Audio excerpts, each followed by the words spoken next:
Hello guys, welcome to TMDASMR.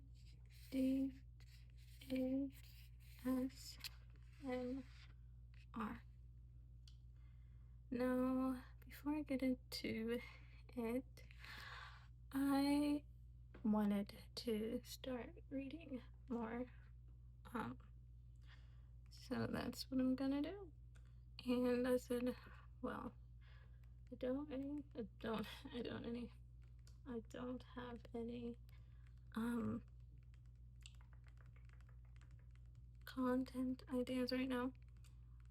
So I was like, well, I am gonna start reading. So why not bring you on to my reading journey? Because I have so many unread books that I need to, read on them. So today's book, is going to be the Southern. Oh, let me take that out.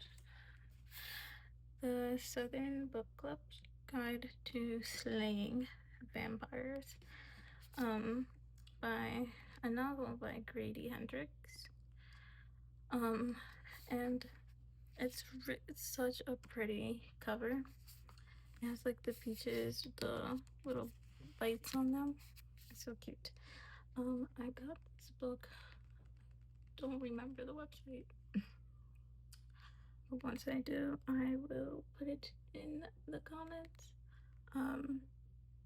This book, there's an app where you can sell your used books that you want to get rid of that you're not reading, and then there's books that you can buy for really, really cheap that people are also getting rid of. So I have a friend, and they saw this book on their profile, and I was like, oh, I'm going to support and buy a couple books that I am interested in. And that was a year ago. I told you guys that I haven't been able to dip into the hobbies that I like to enjoy, because I'm so busy putting 100% of my energy into work. So I've been burnt out for a long time, and I still am, but I took a half day today because I needed it. And also my job doesn't let me do overtime, so I had to leave work early. So it's like I can do a video. It doesn't have to be, well, it doesn't have to be perfect. Just think of something and release it. So this is what I'm going to do. Okay. So I am not going to spend an hour or 2 hours or 3 hours or 4 hours or 5 hours. Okay, maybe an hour. I'm not sure. But I'm just going to read maybe like 1 or 2 chapters. You can make it 3. It's based on how long the chapters are. But every time I pick up this book and start reading, I am going to record so you can also read this book with me. And if you want a copy, you can also get it. I'm pretty sure there's this book in local libraries. You can find it on Amazon, or you can find it on that app, which I will try to find if I can and put it in the comments. Okay.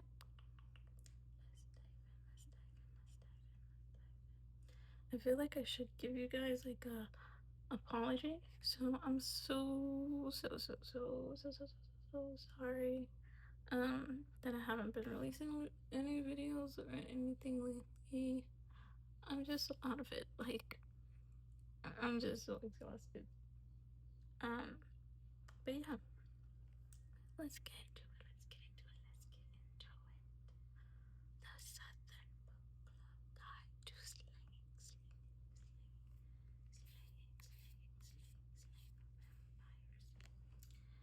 Okay, and my mic is kind of not working. Like, it is working. Like, I can speak to it and it's giving that ASMR effect. But when I have this like fur ball thing on my mic, and when I rub it, you cannot hear it. So before I changed my phone and changed my adapter, you were able to hear the fur rubs. Let, let me just pause this. The fur right here, like you were able to actually hear it when I touched it, but now it's like, you cannot hear it as much. Like, I can hear it because I have the headphones on, but you cannot hear it when I'm rubbing the mic. The mic. So I'm not sure why it's like that, but I don't want to buy another microphone just because that part is not working. As long as I can speak.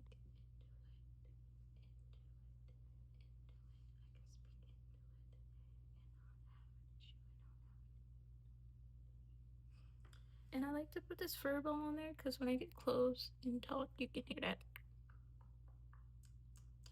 That the weird noise. You know what I'm talking about when you're close to a microphone. But I'm gonna mute it real quick.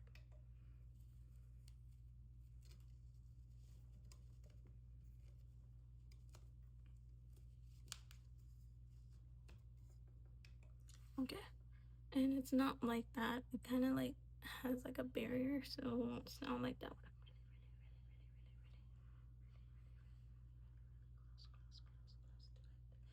Okay. So let's get into the book. I said that about 100 times, but let's get into it. This is Tandy ASMR. You may like and subscribe if you like. I don't mind it if you're just watching. Quick 3 seconds of it, Sometimes everything is not everyone's cup of tea. So let's talk about the cover. I love the cover. I love the peaches on the cover, and it makes me want to eat some peaches. And yeah, the cover is just so pretty, and it's like, it has a nice texture. I love hard, is it a hardcover? Soft cover, I would say. Soft cover book, I believe. And they have a website, so I'm not sure if you can buy it on this website, but it says quirkbooks.com, and that's QUIRKBOOKS. And it looks like this book was $17 if you bought it like at a bookstore, like probably Barnes and Noble. And they probably have this at Barnes and Noble. I definitely forgot about Barnes and Noble. But I did not pay $17 for this book. I got it probably for like maybe 8, just cheaper than that. That's all I know. And I need you guys to see my bookmark that I got from Barnes and Noble. Actually, like, that's so cute. That's so cute, right? It's so pretty. Oh, my stomach. And this one says the sun. It's like based on the tarot cards. And I have 2 more. Let me show you. Well, it is a tarot card bookmark. See? Like, what? I love tarot card. I love tarot card art. This is the moon. I don't know if you can see it. But let me put my light up a little. I don't know. I'm sorry. My plug to my light is kind of short, so I can't move it any closer. And then there's the star. So you got the moon, the star, which is pretty nice, right? And they're not like the long ones. You just put it on top of the page, like right here, and then that's it. But let's get into it. Let's get into it. Let's get into it. Do it. Okay. Let's get into the book. I know you guys want to hear What page is it about? Okay. I know like a lot of people probably like to read the extra pages.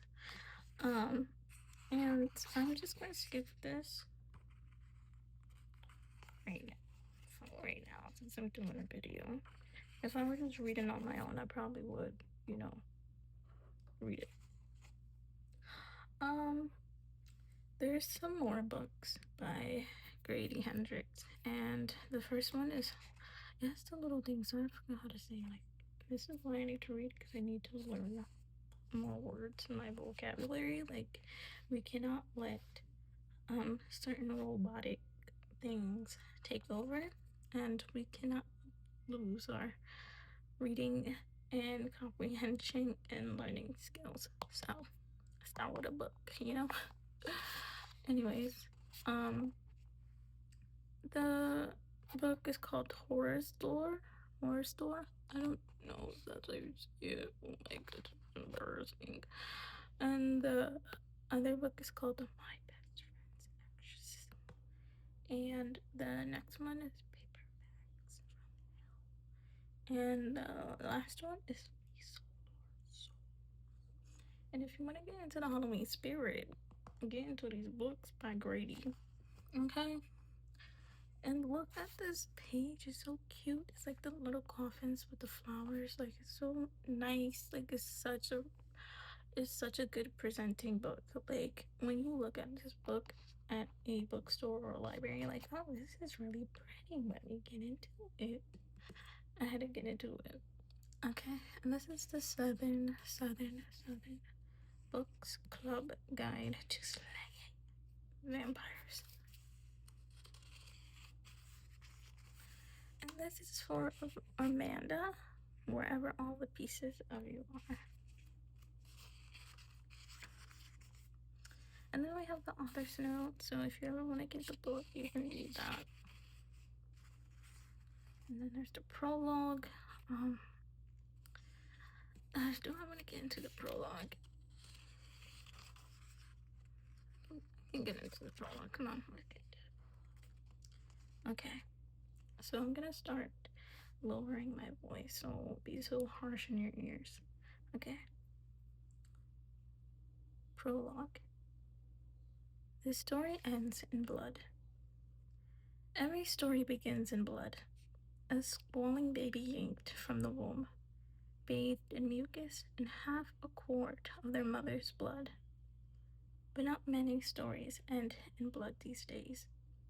Usually it's a return to the hospital and a dry, quiet death surrounded by machines after a heart attack in the driveway. A stroke on the back porch or a slow fade from lung cancer. This story begins with 5 little girls, each born in a splash of her mother's blood, cleaned up, patted dry, then turned into proper young ladies, instructed in the wifely arts to become perfect partners and responsible parents, mothers who help with homework and do the laundry, who belong to church flower societies and bunko clubs, who send their children to Katolia. See, this is why I need to read. I've never seen that word in my life, so this is why I'm here. In private schools. And warning, I am going to read like a 10th grader, like I said, because I haven't had time to read besides doom scrolling. So please be nice to me. Okay. You've seen these women. They meet for lunch and laugh loudly enough for everyone in the restaurant to hear. They get silly after a single glass of wine. Their idea of living on the edge is too busy. Their idea of living on the edge is to buy a pair of Christmas earrings that light up. I just made that word up, I guess. They agonize far too long over whether or not to order dessert. As respectable individuals, their names will appear in the paper only 3 times: when they're born, when they get married, and when they die. They are gracious hostess. They are generous to those less fortunate. They honor their husbands and nurture their children. They understand the importance of everyday china, the responsibility of inheriting great grandmother's silver, the value of good linen. Now, people say linen or linen. Let me know because I'm from New York, so I might make up a few words. I don't know. Okay. And by the time this story is over, it will be covered in blood. Some of it will be theirs. Some of it will belong to others. But they will drip with it. They will swim in it. And I'm sorry that I can't really see because the light is like really far from what I like. I need the light like right here. And I feel like I need the mic to be closer. But I'm trying to like, it's like a terrible position. I feel like I'm like okay. I'm sitting like on a bag of yarn that I have because I do crochet. So yeah. Cry the Beloved Country, November 1998. And like I said, the pages are so nice. Like you have the flowery page, and then you have the peach cover, and then you have the all black with the white bold letters. Like, come on now. Okay. Chapter 1. And I have my glasses on, and I don't really read with my glasses because I can see close.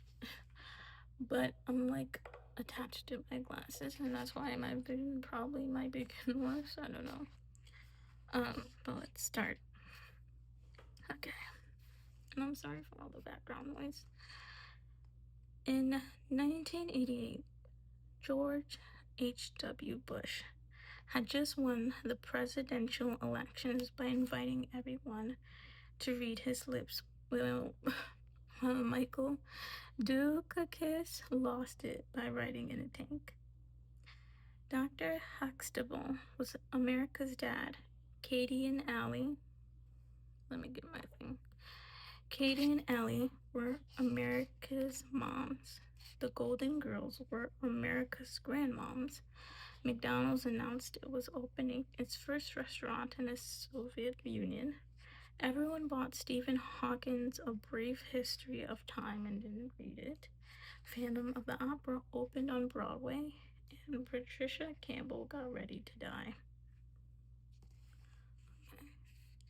She sprayed her hair, put on her earrings, and blotted her lipstick.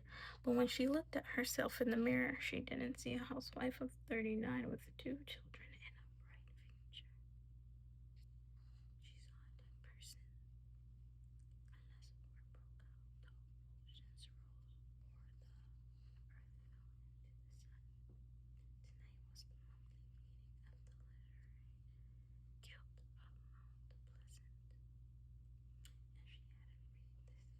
and she was discussing it, which meant that in less than 90 minutes she would stand up in front of a room full of women and lead them in a conversation about a book she hasn't read. I feel like we all been there in our English classes where they told us to read like a few pages in the book and we will discuss it in class, and I'm like, oh, I don't know what we read. I've been there, and I've been there when we were reading The Craft, I believe it was.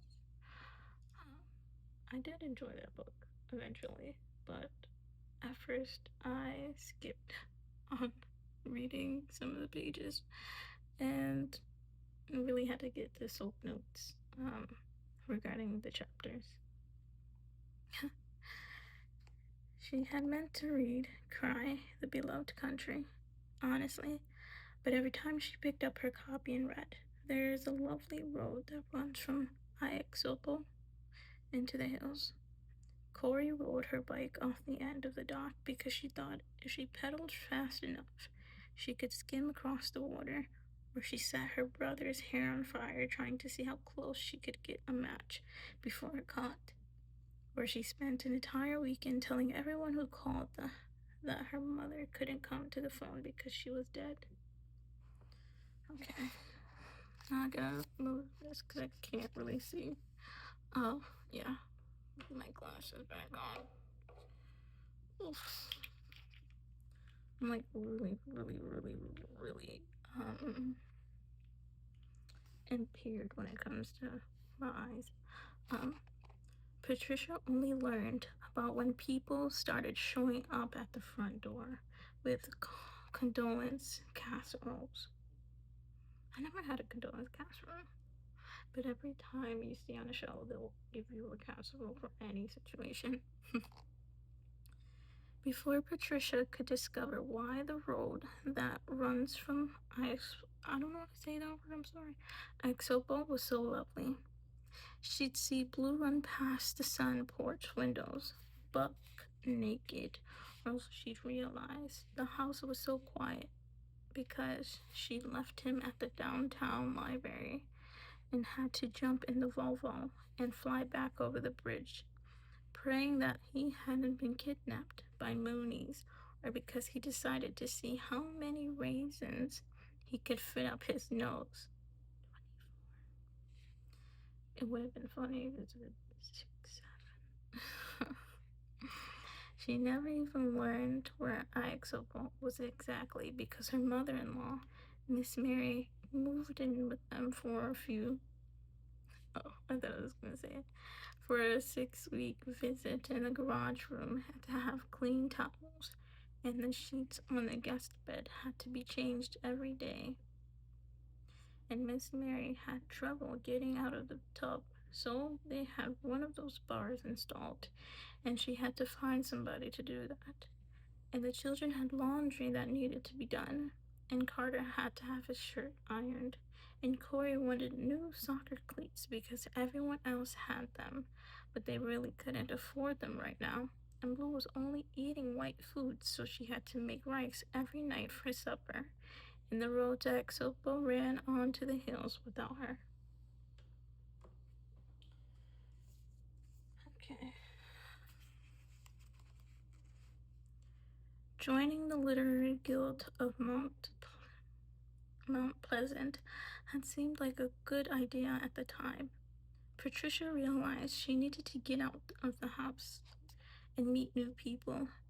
The moment she leaned over at supper with Carter's boss and tried to cut up his steak for him, a book club made sense because she liked reading, especially mysteries. Carter had suggested it was because she went through life as if the entire world were a mystery to her, and she didn't disagree. Patricia Campbell and The Secret of Cooking 3 meals a day, 7 days a week, without losing your mind. Patricia Campbell in the case of the 5-year-old child who keeps biting other people. Patricia Campbell and the mystery of finding enough time to read the newspaper when you have 2 children and a mother-in-law living with you, and everyone needs their clothes washed and to be fed, and the house needs to... My lighting's kind of terrible, but it's like because my glasses is dirty. I need more lighting. Okay, let's go. I feel like I'm reading too slow for you guys. I'm so sorry. Okay. Be cleaned, and someone has to give the dog his heartworm pills, and you should probably wash your own hair every few days, or your daughter is going to ask why you look like a street person. A few discreet inquiries, and she'd been invited to the inaugural meeting of the Literary Guild of Mount Pleasant at Marjorie Fretwell's house. The literary guild of Mount Pleasant depict their books for the year in a very democratic process. Marjorie Fretwell invited them to select 11 books from a list of 13 she found appropriate. She asked if there were other books anyone wanted to recommend. But everyone understood that wasn't a real question except for Stephen who seemed chronically unable to read social cues. I'd like to nominate like lambs to the slaughter, your children in a cult, Slick said, with that crystal store on Coleman Boulevard and Shirley MacLaine on the cover of Time magazine talking about her past lives. We need a wake up call. I've never heard of it, Marjorie Fretwell said. So I imagine it falls outside of mandate of reading the great books of the Western world. Anyone else? But Slick protested. Anyone else? Marjorie repeated. They selected the books Marjorie wrote down for them, assigned each book to the month Marjorie thought best, and picked the discussants Marjorie thought were most appropriate. The discussants would open the meeting by delivering a 20-minute presentation on the book, its background, and the life of its author. Then led the group discussion. A discussant could not cancel or trade books with anyone else without paying a stiff fine, because the Literary Guild of Mount Pleasant was not fooling around. When it became clear she wasn't going to be able to finish Cry the Beloved Country, Patricia called Marjorie. Marjorie? She said over the phone while putting a lid on the rice and turning it down from a boil. It's Patricia Campbell. I need to talk to you about Cry the Beloved Country. I'm gonna do an accent. Don't mind me. Such a powerful work, Marjorie said. Of course, Patricia said. I know you'll do it justice, Marjorie said. I'll do my best, Patricia said, realizing that this was the exact opposite of what she needed to say. And it's so timely with the situation in South Africa right now, Marjorie said. A cold bolt of fear shot through Patricia. What was the situation in South Africa right now? After she hung up, Patricia cursed herself for being a coward and a fool, and vowed to go to the library and look up Cry the Beloved Country in the directory of world literature. But she had to do snacks for Corey's soccer team, and the babysitter had mono, and Carter had a sudden trip to Colombia and she had to help him pack. And then a snake came out of the toilet in the garage room and she had to beat it to death with a rake. And Blue drank a bottle of whiteout and she had to take him to the doctor to see if he would die. He wouldn't. She tried to look up Alan Potham, the author, in their World Book Encyclopedia, but they were missing the P volume. She made a mental note that they needed new encyclopedias. The doorbell rang. Mom, Corey called from the downstairs hall. Peace is here. She couldn't put it off any longer. It was time to face Marjorie. Marjorie had handouts.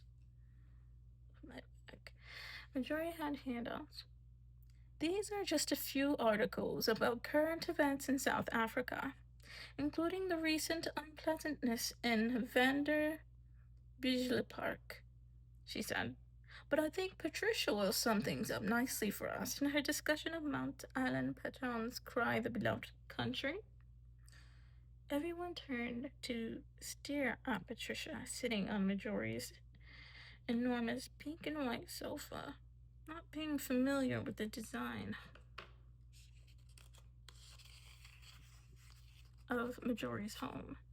She had put on a floral dress and felt like all everyone saw were her head and hands floating in midair. She wished she could pull them into her dress and disappear completely. She felt her soul like exit her body and hover up by the ceiling. But before she begins, Midori said, and every head turned back her way, let's have a moment of silence for Mr. Alan Baton. His passing earlier this year has shaken the literary world as much as shaken me. Patricia's brain chased itself in circles. The author was dead? Recently? She hadn't seen anything in the paper. What could she say? How had he died? Was he murdered? Torn apart by wild dogs? Heart attack? Amen, Midori said. Patricia. Patricia's soul decided that it was no fool and ascended into the afterlife, leaving her at the mercy of the woman surrounding her. There were Grace Kavanaugh, who lived 2 doors down from Patricia, but whom she'd only met once when Grace rang her doorbell and said, I'm sorry to bother you, but if you lived here for 6 months and I need to know, is there the way you intend for your yard to look? Slick Paley blinked rapidly, her sharp, foxy face and tiny eyes glued to Patricia, her pen poised above her notebook. Louise Gibbs cleared her throat. Coffee Williams blew her nose slowly into a Kleenex. Sadie Funch leaned forward, nibbling on a cheese straw, eyes boring into Patricia. The only person not looking at Patricia was Kitty Scruggs, who eyed the bottle of wine in the center of the coffee table that no one had dared open. Well, Patricia began, didn't we all love Cry the Beloved Country? Sadie, slick and Coffee nodded. Patricia glanced at her watch and saw that 7 seconds had passed. She could run out of the clock. She could run out the clock. She let the silence linger, hoping someone would jump in and say something, but the long pause only prompted Midori to say, Patricia? It's so sad that Alan Paton was cut down in the prime of his life before writing more novels like Cry, The Beloved Country, Patricia said. Oh, that's his Midori. Filling her way forward, word by word. I said word by word. See, this is what I'm saying. Filling her forward, word by word, guided by the nods. It's always, like when I'm reading this side, I'm always messing up. And I want to, like, bend down, but I can't. Like, my neck is gonna, like... Okay. I'm sorry for all the noise. Let's get a little lower. Okay. There we go. That's better. Let me pick up the noise since I'm gonna be a little farther from the mic. Okay. Let me just start over, okay? It's so sad that Alan Baton was cut down in the prime of his life before writing more novels like Cry, The Beloved Country, Patricia said, feeling her way forward, word by word, guided by the nods of the other woman, because this book has so many timely and relevant things to say to us now, especially after the terrible events in Vanderbilt, South Africa. The nodding got stronger. Patricia felt her soul descending back into her body. She forged ahead. I want to tell you all about Alan Paton's life, she said, and why he wrote this book, but all those facts don't express how powerful this story is, how much it moved me, the great cry of outrage I felt when I read it. This is a book you read with your heart, not with your mind. Did anyone else feel that way? The nods were general all over the living room. Exactly, Slick Paley nodded. Yes. I feel so strongly about South Africa, Patricia said, and then remember that Mary Brassington's husband was in banking and Joni Waiter's husband did something with the stock market and they might have investments there. But I know there are many sides to the issue, and I wonder if anyone wanted to present any other point of view in the spirit of Mr. Patone's book. This should be a conversation, not a speech. she ate that. Um, Everyone was nodding. Her soul settled back into her body. She had done it. She had survived. Majori cleared her throat. Patricia, Majori asked, what did you think about what the book had to say about Nelson Mandela? So inspirational, Patricia said. He simply towers over everything, even though he's really just mentioned. I don't believe he is, Majori said, and Slick Paley stopped, nodding. Where did you see him mentioned? On which page? Patricia's soul began ascending into the light again. Goodbye, it said. Goodbye, Patricia. You're on your own now. His spirit of freedom, Patricia said. It pervades every page.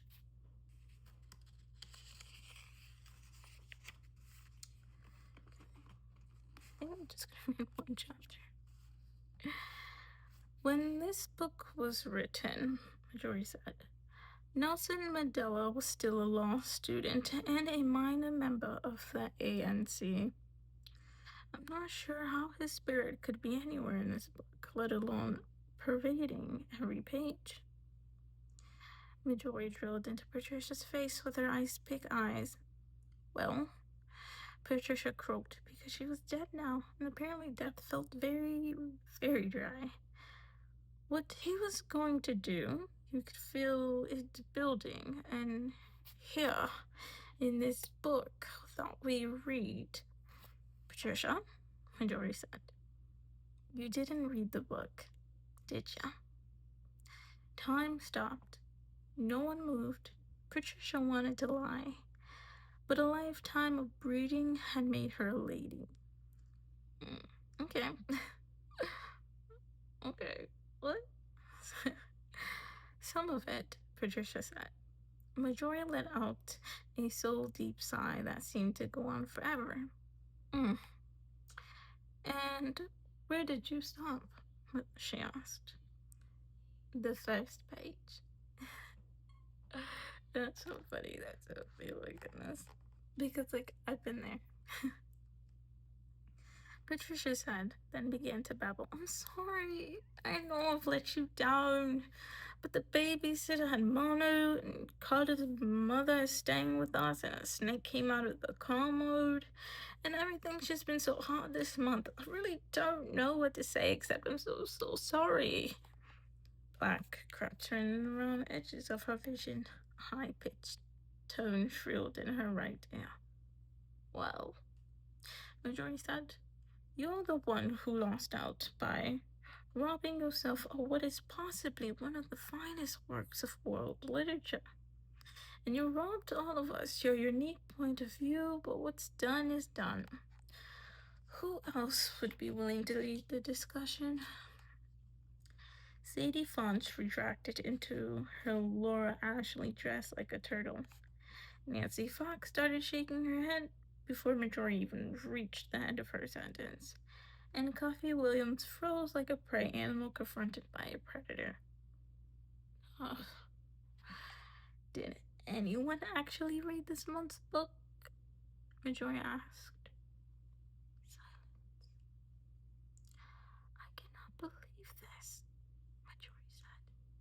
We all agreed 11 months ago to read the great books of the Western world, and less than 1 year later, we've come to this. I am deeply disappointed in all of you.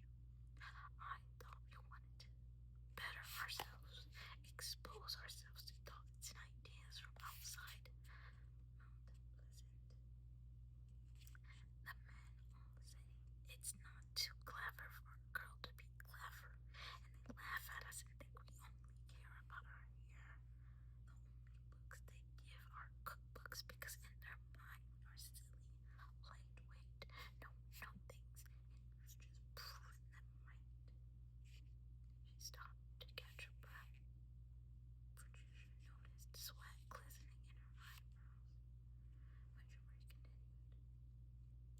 I strongly suggest y'all go and think about whether you want to join us next month to reach the obscure hand.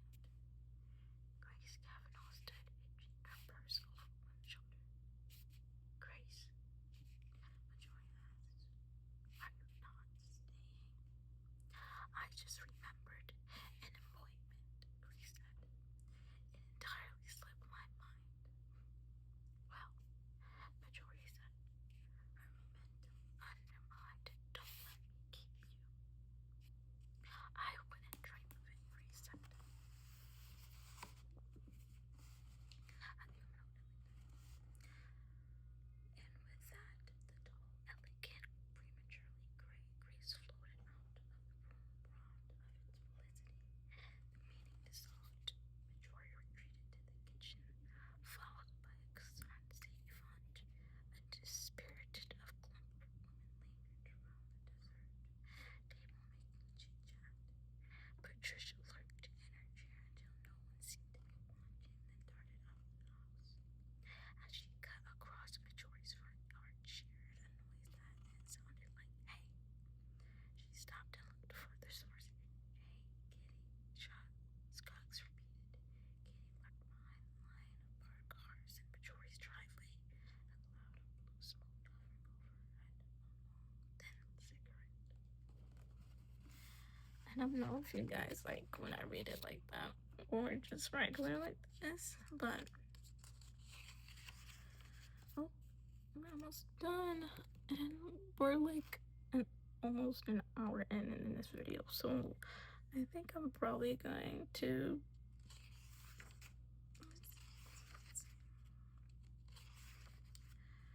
I think I'm just gonna finish one chapter.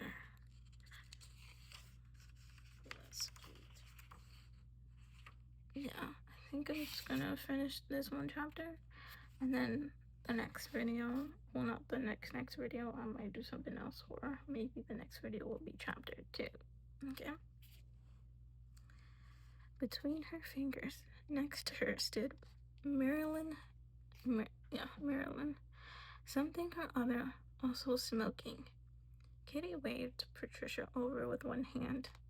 Patricia knew that Marilyn Ellen was a Yankee from the Massachusetts who told everyone that she was a feminist. And Kitty was one of those big women who wore the kind of clothes people charitably referred to as fun. Baggy sweaters with multicolored handprints on them, chunky plastic jewelry. Patricia suspected that getting entangled with women like this was the first step on a slippery slope that ended with her wearing felt reindeer antlers at Christmas, or standing outside Citadel Mall asking people to sign a petition, so she approached them with caution. I asked what you did in there, Kitty said. I liked what you did in there, Kitty said. I should have found it. Oh my goodness, I'm making words. Let me just start all over. Let's start all over. Okay. I liked what you did in there, Kitty said. I should have found time to read the book, Patricia told her. Why? Kitty asked. It was boring. I couldn't make it past the first chapter. I need to write Majoria a note, Patricia said, to apologize. Mary Ellen squinted against the smoke and sucked on her cigarette. Majoria got what she deserved, she said, exhaling. Doing so many accents, don't mind it. She said, exhaling. Listen, Kitty placed her body between the two of them and Majoria's front door, just in case Majoria was watching and could read lips. I'm having some people read a book and come over to my house next month to talk about it. Mary Ellen will be there. I couldn't possibly find the time to belong to 2 book clubs, Patricia said. Trust me, Kitty said. After today, Majoria's book club is done. What book are you reading? Patricia asked, groping for reasons to say no. Kitty reached into her denim shoulder bag and pulled out the kind of cheap paper book they sold at the drugstore. Evidence of Love, a true story of passion and death in the suburbs, she said. It took Patricia aback. This was one of those trashy true crime books, but clearly Kitty was reading it, and you couldn't call someone else's taste in books trashy, even if it was. I'm not sure that's my kind of book, Patricia said. These two women were best friends and they chopped each other up with axes, Kitty said. Don't pretend you don't want to know what happened. Jude is upset here for a reason, Mary Ellen growled. Is it just the two of you? Patricia asked. A voice piped up behind him. Hey everyone, Slick Bailey said. What are y'all talking about over here? Okay, so I am going to mark, I don't know, okay, it's right there. I'm gonna mark chapter 2, and the next time I read a book, read one of these pages for a video, it will be here, and this will be on next page. I'm going to probably read 2 chapters, and then I can't, why am I doing a British? I'm going to read 2 chapters next time, just because I talked mostly about the book in this video, but I hope you enjoyed the first chapter, and I hope you enjoy this book with me as well, because it got a little bit of funny parts. Like I was actually doing a video about reading together, and now this book, basically the first chapter was about a group of women reading a book together, and she couldn't find the time to even read the book that they're going to talk about, and that's basically me. So, and the way they talk about, we have goals about reading books so we can learn and all this other stuff, and that's the same thing that I'm doing right now. So yes, so we are all together in this book club thing, whatever, and you guys get to listen to the Southern Book Club Guide to Slaying Vampires, and I get to just pick up new words and just keep reading. It's never bad to just keep reading or even listening to audiobooks and stuff. So, and I just want to say I do apologize for my choppy reading and not being able to say certain words. It happens, not a scholar. I need to get to reading and looking at words in a dictionary. Yeah, but I hope you liked this video, and I'll see you later.